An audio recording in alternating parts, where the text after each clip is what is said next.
Alexander বো অশ্লীল ছবির আর্টিস্ট বলা যায়। অশ্লীলতার জন্য কিছু কিছু নায়ক নায়িকা দায়ী।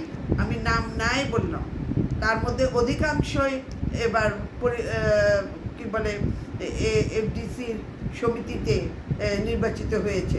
আমরা আমাদের আর্টিস্টরা তাদেরকে নির্বাচন করেছে। কোন রুচির ভিত্তিতে অশ্লীল ছবির আর্টিস্টরা নির্বাচিত হয়েছে সেটা আমার বোধগম্য না। আলেকজান্ডার বো নামও আমি উচ্চারণ করতে পারছি না। সে সাকিব খানকে একচাটিয়া দোষারোপ করেছে যে আজকে বাংলাদেশের সিনেমার এই ভয়াবহ অবস্থার জন্য সাকিব খানই দায়ী, এবং যে আজকে সিনেমার প্রেক্ষাগৃহের সংখ্যা কমে গেছে সেটা সাকিবের জন্য হয়েছে।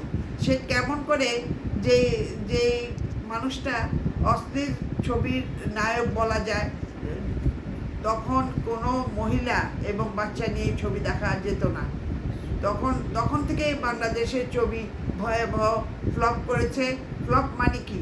ভয়াবহ ভরাডুবি হয়েছে। সেই জন্য কি সে সাকিব খানকে দোষারোপ করবে?